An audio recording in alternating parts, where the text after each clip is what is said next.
மழையை பொறுத்தவரை வருகின்ற நாட்களில் மழை பொழிவு பதிவாக வாய்ப்புள்ளது. மறக்காமல் லைக் பண்ணிக்கோங்க, சப்ஸ்கிரைப் பண்ணிக்கோங்க. தமிழகம், புதுவை மற்றும் காரைக்கால் பகுதிகளுக்கான தினசரி வானிலை அறிக்கை. தமிழ்நாட்டில் ராமநாதபுரம் மாவட்டத்தில் ஓரிரு இடங்களில் மிக லேசான மழை பதிவாகியுள்ளது. புதுச்சேரி மற்றும் காரைக்கால் பகுதிகளில் வறண்ட வானிலை நிலவியது. அடுத்த 5 தினங்களுக்கான வானிலை முன்னறிவிப்பு மற்றும் எச்சரிக்கை.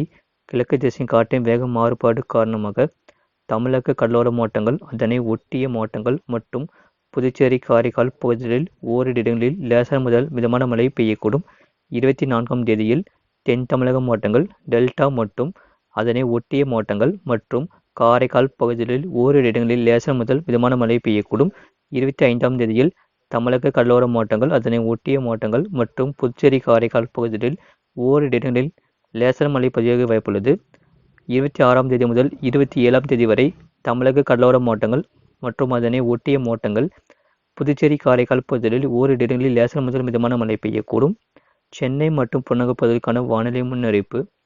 அடுத்த 48 மணி நேரத்திற்கு வானம் ஓரளவு மேகமூட்டத்துடன் காணப்படும். ஓரிரு இடங்களில் லேசான மழை பெய்யக்கூடும். அதிகபட்ச வெப்பநிலை 30 டிகிரி செல்சியஸ் மற்றும் குறைந்தபட்ச வெப்பநிலை 24 டிகிரி செல்சியஸ் அளவிலிருக்கக்கூடும். அடுத்த 48 மணி நேரத்திற்கு வானம் ஓரளவு மேகமூட்டத்துடன் காணப்படும். அதிகபட்ச வெப்பநிலை 30 டிகிரி செல்சியஸ் மற்றும் குறைந்தபட்ச வெப்பநிலை 24 டிகிரி செல்சியஸ் அளவிலிருக்கக்கூடும். குறைந்தபட்ச வெப்பநிலையானது நாமக்கல் மாவட்டத்தில் 17 டிகிரி செல்சியஸ் பதிவாகியுள்ளது. கடந்த தமிழ்நாட்டில் பதிவான மழையளவு எதுவும் இல்லை. மீனவர்களுக்கான எச்சரிக்கை. குமரிக்கடல் பகுதிகளில் வடகிழக்கு திசைகளிலிருந்து பலத்த காற்று மணிக்கு 45 முதல் 55 கிலோமீட்டர் வேகத்திலும் இடையிடையே 65 கிலோமீட்டர் வேகத்திலும் வீசக்கூடும். 4ஆம் தேதியில் தெற்கு அந்தமான் கடல் மற்றும் அதனை ஒட்டிய தென்கிழக்கு வங்கக்கடல் பகுதிகளில் சூறாவளி காற்று மணிக்கு 40 முதல் 45 கிலோமீட்டர் வேகத்திலும் இடையிடையே 55 கிலோமீட்டர் வேகத்திலும் வீசக்கூடும்.